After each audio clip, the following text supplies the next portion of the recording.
Kevin Osido kuom wach mang ong'ith kamano. Ogai jodongo omuony koso jodongo nitie. Duond gi be iwinjo. Koso giyiengore kon siasa moro ma kang winj gi tiwinjo mani wan wasiro ng'ane to ng'ane to kwadwar. Jodongo ni kanye.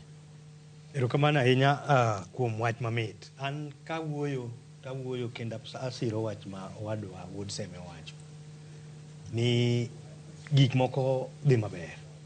Lakini pok wachopo kama onego wachopie. Koro an kawuoyo e lo jodongo nitie kendo wachgi pod ngima kendo tiyo. Ma kata sama wuoyo kodi ni en wach machandowa kabisa kaka oganda Luo. Ni to riwruokwa chiendwa ni ang'o miyo sani waneno kotungni. To tungni ni wanyalo konye nang'o. Magi weche ma sani jodongo bet piny katimo ma mago mipango ma wan go kendo chenro ma wan go. Ni ok wanyal dhi kaka wadhini.